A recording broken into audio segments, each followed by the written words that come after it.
राजेश रोज की तरह आज भी बस स्टॉप की तरफ भाग रहा था। अरे लगता है आज भी बस छूटी जाएगी। भाग राजेश भाग। और राजेश और भी तेजी से भागने लगता है। तभी उसकी पहचान का एक आदमी साइकिल से गुजर रहा था। अरे राजेश, अरे क्या हाल चाल है? अरे भाई हाल चाल तो तू देख ही रहा यार, 7 बजने ही वाले हैं, बस थोड़ी देर में बस आने वाली होगी। अच्छा मैं तुमसे बाद में बात करता हूँ, ठीक है? मंगलू अपनी साइकिल को और तेजी से बढ़ाकर फिर से राजेश तक पहुँच जाता है। राजेश चल बैठ जा मेरी साइकिल पर, मैं छोड़ देता हूँ तुझे स्टेशन तक। राजेश मंगलू की साइकिल पर बैठ जाता है और थोड़ी ही देर में उसे स्टेशन तक पहुँचा देता है। अरे भाई मंगलू, अगर आज तू मुझे समय पर अपनी साइकिल पर बस स्टेशन नहीं पहुंचाता तो आज तो मेरी बस छूटी जाती यार। राजेश उसकी साइकिल को देखता है। वैसे वाह भाई, साइकिल तो बहुत अच्छी है तेरी। अरे मैं तो तुझे भी यही कहता हूँ, एक साइकिल ले ले तू भी। रोज रोज भागकर बस पकड़ना बहुत मुश्किल होता है ना, इसीलिए कह रहा हूँ। अब कह तो तू ठीक रहा है, पर तुझे तो पता है ना मेरी सारी कमाई तो घर का खर्चा निकालने में ही चली जाती है, और ऊपर से मुझे तो ये चलानी भी नहीं आती। कहीं गिर विर गया तो हड्डियां टूट जाएंगी मेरी। अरे यार तू भी ना बहुत भोला है, साइकिल से गिरने से किसी की हड्डी नहीं टूटती, और मुझे पता है, बहाने मत बना तू। हाँ इतनी ही देर में राजेश की बस आ जाती है। अब चल अच्छा मंगलू, मैं चलता हूँ। और राजेश अपने काम के लिए निकल जाता है।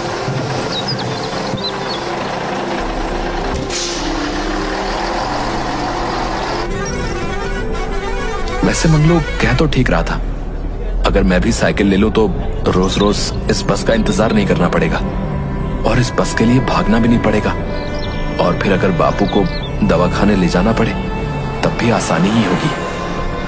पर अब इतने पैसे कहां से लाऊं? अगले दिन फिर से राजेश बस पकड़ने के लिए चलता है और आज फिर उसे मंगलू मिल जाता है। अरे राजेश, अरे चल आजा भाई, मैं तुझे अपनी साइकिल से छोड़ देता हूँ। राजेश बिना हिचकिचाहट के मंगलू की साइकिल पर बैठ जाता है। दोनों बातें करते हुए बस स्टेशन की तरफ जाने लगते हैं। अरे मंगलू यार, मुझे भी चलाना सिखाना तेरी साइकिल। हाँ क्यों नहीं भाई, चला जा। फिर राजेश हर रोज मंगलू की साइकिल से साइकिल चलाना सीखता है। एक दिन मंगलू और राजेश दोनों साइकिल से जा रहे थे। भाई राजेश, अब तो तू साइकिल भी चलाना सीख गया यार, अब तो कम से कम साइकिल ले ले भाई। भाई मैं तो तेरे ही भले के लिए बोल रहा हूँ। देख, विजयवाड़ा से सोमनगर तक पैदल आना जाना कितना मुश्किल होता होगा ना, और फिर अगर ऊपर से बस छूट गई तो और भी बड़ी मुसीबत, फिर जाओ काशीपुर तक पैदल। मंगलू सोच तो मैं भी रहा हूँ नई साइकिल लेने की, पर अरे परवर कुछ नहीं यार, बस एक बार ले लेगा तो दूसरी बार सोचना ही नहीं पड़ेगा। तू चाहे तो मैं दिलवा सकता हूँ तुझे साइकिल। वैसे तेरी ये साइकिल तू कितने में लेकर आया था? मैं 155 में लेकर आया था यार।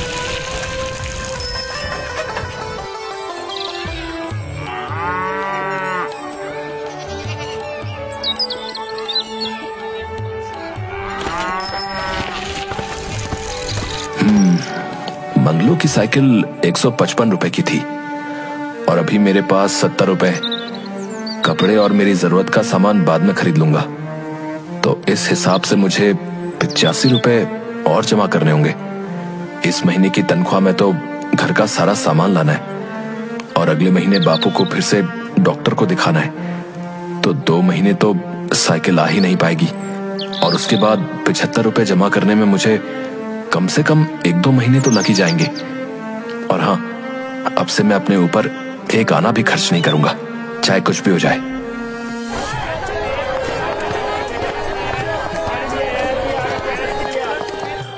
अब माँ, मैं सारा सामान ले आया हूँ, देख लो कहीं कुछ रहा तो नहीं है। अरे बेटा, तू अपने नए कपड़े लाने के लिए बोल रहा था ना, 2 जोड़ी ही बचे हैं। अभी 2 जोड़ी कपड़े हैं तो मैं कुछ समय के बाद ले लूंगा, वैसे भी अभी जरूरत नहीं है। बापू, आपकी दवाइयां ले आया हूं। अब तबीयत कैसी है आपकी? अब ठीक है बेटा। अगले महीने डॉक्टर ने बुलाया था आपको, याद है ना? हाँ हाँ बेटा, मुझे याद है। और तू बता, तेरी नौकरी कैसी चल रही है? अब ठीक चल रही है बापू। अब क्या हुआ, कुछ कहना चाहता है? नहीं नहीं बापू, ऐसी कोई बात नहीं है। तू खुद को इतना नहीं जानता जितना मैं तुझे जानता हूँ। चल अब बता, किस बात से परेशान है? बापू वो ऐसा है कि मुझे एक नई साइकिल लेनी है। क्या ये कैसी होती है बेटा? अरे पगली, उसमें 2 पहिए होते हैं और उस पर बैठो तो चलने लगती है। अच्छा, सच में ऐसा भी कुछ होता है? तो ले आ बेटा। अरे नहीं माँ, वो मंगलू है ना, पास वाले गांव में रहता है। वो बता रहा था कि उसने 155 रुपए में साइकिल ली थी।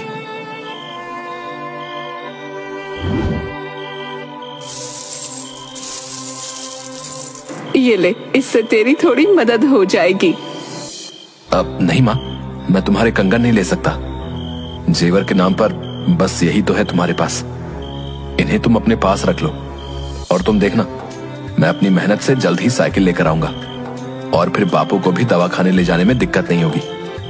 और तुम देखना, मैं तुम्हें भी अपनी साइकिल पर बैठाकर पूरे विजयवाड़ा में घुमाऊंगा। कुछ दिनों तक ऐसे ही चलता रहता है। एक दिन 120, 130, 135 और ये रहे 140। अरे 10 फिर कम पड़ गए। तुझे और भी ज्यादा मेहनत करनी पड़ेगी। थोड़ी देर बाद चपरासी राजेश के लिए खाना लेकर आता है। भाई रामलाल, ये खाना ले जाओ। क्यों साहब, क्या हुआ? वो क्या है ना, आज मुझे भूख नहीं है और अब से तुम मेरे लिए खाना मत लेकर आना। ठीक है साहब। एक समय नहीं खाऊंगा तो थोड़े पैसे तो बचेंगे। थोड़े ही दिन में बाकी के पैसे भी इकट्ठे करने और फिर लाऊंगा मैं अपनी साइकिल। कल जाकर मंगलू से बात करता हूँ और एक अच्छी सी साइकिल दिखाऊंगा। सुबह सुबह राजेश हर रोज की तरह नौकरी के लिए निकल जाता है। रात को आते समय राजेश मंगलू के घर रुक जाता है। अरे बहुत दिन हो गए दोस्त, तू तो मानो यार ईद का चांद ही हो गया, दिखाई नहीं। अरे भाई वो काम थोड़ा ज्यादा बढ़ गया था, इसलिए सुबह जल्दी जाना होता था और रात को भी थोड़ी देर हो जाती थी। अच्छा सुन, तूने जो साइकिल के बारे में कहा था, तो चलेगा मेरे साथ साइकिल खरीदने? अरे नेकी और पूछ पूछ, कब लेनी है तुझे साइकिल? अब अभी थोड़े पैसे और जमा कर लूं फिर चलेंगे, बस 1-2 हफ्ता और। अच्छा ठीक है ठीक है, अगर कुछ जरूरत पड़े तो मुझे बता देना। राजेश और पैसे जमा करने के लिए और भी ज्यादा मेहनत करने लगता है। 1 हफ्ते बाद राजेश फिर से मंगलू के यहाँ पहुँच जाता है। अरे मंगलू, अरे चल जल्दी निकल बाहर। अरे क्या हुआ भाई, आज इतनी सुबह सुबह कैसे याद किया यार? और इतना चाय क्यों रहा है? अरे वो मैंने तुझे कहा था ना कि अगले हफ्ते नई साइकिल लेने चलेंगे, तो चल हो जा तैयार। आज मैंने दफ्तर से छुट्टी ले रखी है। अच्छा ठीक है, मैं नहा धोकर चलता हूँ तेरे साथ। फिर थोड़ी देर में मंगलू और राजेश दोनों शहर साइकिल लेने के लिए पहुंच जाते हैं। अरे दादा, एक अच्छी सी साइकिल लेनी है। अरे आइए आइए, ये देखिए हमारी दुकान की साइकिल, आपको कौन सी चाहिए? अरे दादा, वो सब तो ठीक है, पर आप तो सिर्फ मुझे इतना बताओ कि साइकिल पड़ेगी कितने में? आपके लिए मात्र 180 रुपए में। क्या 180 में? अरे पर भाई, ये मंगलू थोड़े दिन पहले 155 में साइकिल लेकर गया था और अब 180 में इतनी महंगी? अरे भैया, तो महंगाई भी तो कितनी बढ़ गई है। अरे भैया, थोड़ी तो कम करो। नहीं नहीं दादा, कम तो नहीं हो सकती। अगर हम ऐसे ही दाम कम करते रहेंगे तो घर कैसे चलाएंगे? अच्छा आप बताओ, आपके पास कितने हैं? अब 160 रुपए हैं। अरे राजेश, परेशान क्यों होता है? 20 रुपए ही तो है। मैं दे देता हूं। नहीं नहीं भैया, ये साइकिल तो मैं अपने दम पर ही लेना चाहता हूं। मैं तुम्हारी मदद नहीं ले सकता। मैं फिर कभी साइकिल ले लूंगा। फिर मुंह लटकाकर राजेश वहां से निकल जाता है। राजेश के पीछे मंगलू भी चला जाता है। राजेश और मंगलू दोनों साइकिल पर बैठे हुए। क्या हो जाता अगर तू मुझसे पैसे ले लेता तो? मैं खुद के दम पर ये साइकिल लेना चाहता हूँ, बस इसीलिए। थोड़े समय की और बात है, और वैसे भी 20 रुपए तो है, मैं जैसे तैसे जमा कर लूंगा। बात तो ऐसे कर रहा है जैसे तूने अपने बगीचे में पैसों का पेड़ लगा कर रखा है। तू झट से जाकर तोड़ लेगा, है ना? तुझे क्या लगता है मुझे नहीं पता है कि तूने एक एक रुपया कैसे कितनी मेहनत से जोड़ कर रखा था अपनी साइकिल के लिए? और अगर इनमें से पैसे खर्च हो गए तो? होते हैं तो हो जाने दो, नहीं लूंगा साइकिल। और क्या, कोई पहाड़ तो ना टूटेगा। फिर राजेश मुंह लटकाकर घर पहुंच जाता है। 20 रुपए तो है, कर लूंगा जमा। पर अगर तब तक साइकिल और महंगी हो गई तो? अगले दिन राजेश दफ्तर में बैठा अपना काम कर रहा था। तभी एक आदमी राजेश के ऑफिस में आकर बैठ जाता है। साहब राम राम, मेरा नाम श्याम है। वो क्या है ना साहब, अगर आप मेरा एक काम कर दो तो मैं आपको मुंह मांगी कीमत देने के लिए तैयार हूँ। कैसा काम? बस इस कागज पर दस्तखत करने हैं। इसमें लिखा है कि सोमनगर की सारी जमीन मेरे नाम पर है, ना कि मेरे भाई जुगनू के। अब नहीं साहब, मैं ये नहीं कर सकता। आप जा सकते हैं। अब सोच लो, मैं मुंह मांगी कीमत देने के लिए तैयार हूँ। सोच लिया, आप जा सकते हैं।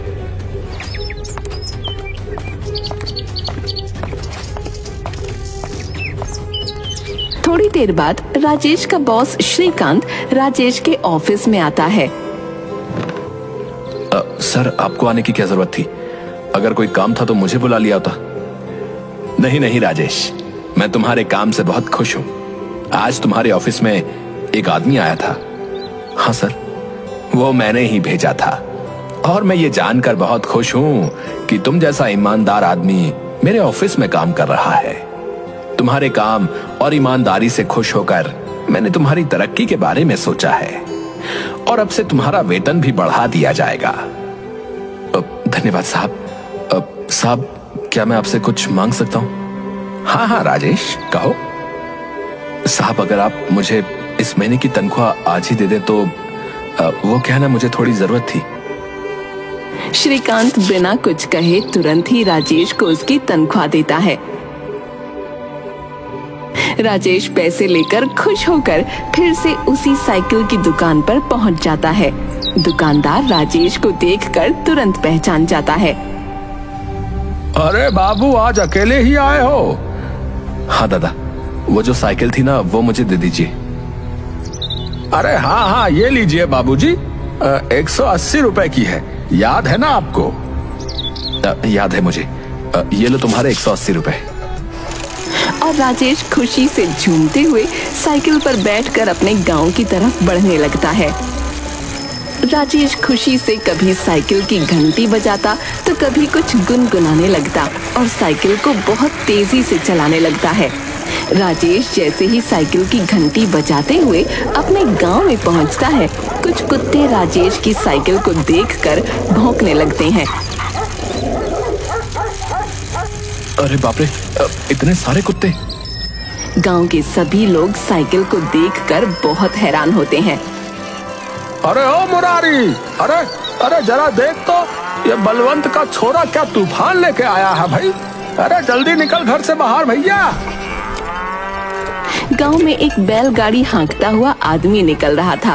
राजेश उसके पास से बहुत तेजी से साइकिल लेकर निकलता है। अरे ई का था। राजेश साइकिल चलाता हुआ अपने घर पहुंच जाता है और घर के सामने खड़ा होकर साइकिल की घंटी बजाता है। राजेश की साइकिल को देखकर सभी गांव वाले इकट्ठा हो जाते हैं। माँ, बापू, अरे जल्दी देखो, मैं अपनी साइकिल ले आया। अरे ओ भैया, ई का नहीं बला है? काका, ये साइकिल है, साइकिल। का है साइली?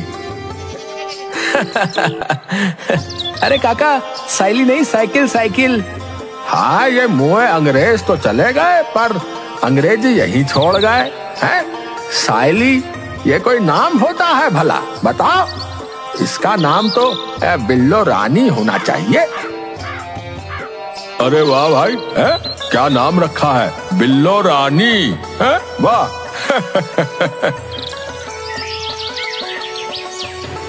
खड़ा हो जा, यहाँ घर में नया मेहमान आया है। फिर सरजू राजेश और साइकिल की आरती उतारती है। ए गंगा, ये ले शक्कर और बांटते पूरे गांव में। मैं तुम्हें अपनी साइकिल पर घुमा कर लेकर आता हूँ। अरे भैया, मैं भी। फिर राजेश एक एक करके सबको अपनी साइकिल पर बैठाकर घुमाता है। अरे वाह बेटा, है? तेरी साइकिल तो बहुत अच्छी है, कुछ भी कहो, मजा आ गया। हाँ। अगले दिन राजेश ऑफिस जाने के लिए तैयार हो जाता है और अपनी नई साइकिल बिल्लो रानी पर बैठकर जाने लगता है। अरे बेटा, मुझे जरा पास के गांव में थोड़ा काम था, क्या मुझे अपनी बिल्लो रानी पर छोड़ देगा? हाँ काका, क्यों नहीं, आओ बैठो। दफ्तर से आते समय आज तो मंगलू को भी अपनी साइकिल दिखाऊंगा, वो भी बहुत खुश हो जाएगा। और मंगलू के घर पहुंच जाता है और अपनी साइकिल की घंटी बजाने लगता है।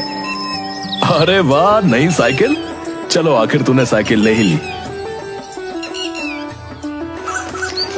कुछ दिनों तक ऐसे ही चलता रहता है। अब जिस किसी को भी दूसरे गांव जाना होता, वो राजेश की साइकिल पर बैठकर चला जाता और बच्चे तो मजे के लिए ही बैठ जाते। एक दिन राजेश और उसका पूरा परिवार खाना खाते हैं। खाना खाते हुए बातें करते हैं। अरे बेटा, तेरी साइकिल आने से तो पूरे गांव में नई रौनक आ गई है। हाँ, और वो क्या नाम रखा था इसका, बिल्लो रानी। तभी एक लड़का दौड़ता हुआ आता है। अरे बलवंत चाचा, राजेश भैया सभी को पटेल साहब ने चौराहे पर बुलाया है। थोड़ी देर में सभी चौराहे पर पहुंचकर इकट्ठा हो जाते हैं। मैंने आप सबको ये बताने के लिए बुलाया है कि पास में कुछ गांव मिलकर साइकिल की प्रतियोगिता कर रहे हैं। हमारा विजयवाड़ा कभी भी किसी काम में पीछे नहीं रहा है और मैं ये चाहता हूं कि इस बार भी हम सबको दिखा दें कि हम किसी से कम नहीं हैं। राजेश, हमारे गांव में बस तुम्हारे पास ही साइकिल है और तुम्हारे अलावा पूरे गांव में किसी को भी साइकिल चलानी नहीं आती, तो मैं ये चाहता हूं कि हमारे गांव की तरफ से तुम इस प्रतियोगिता में भाग लो और बता दो सबको कि हमारा विजयवाड़ा किसी से कम नहीं है। ठीक है पटेल साहब, पर प्रतियोगिता कब है?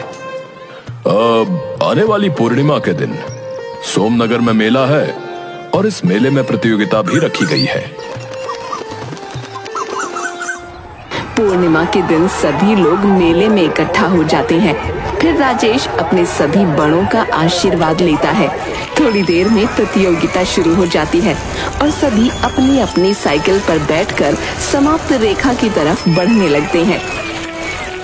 वो देखो, हमारा राजेश सबसे आगे है।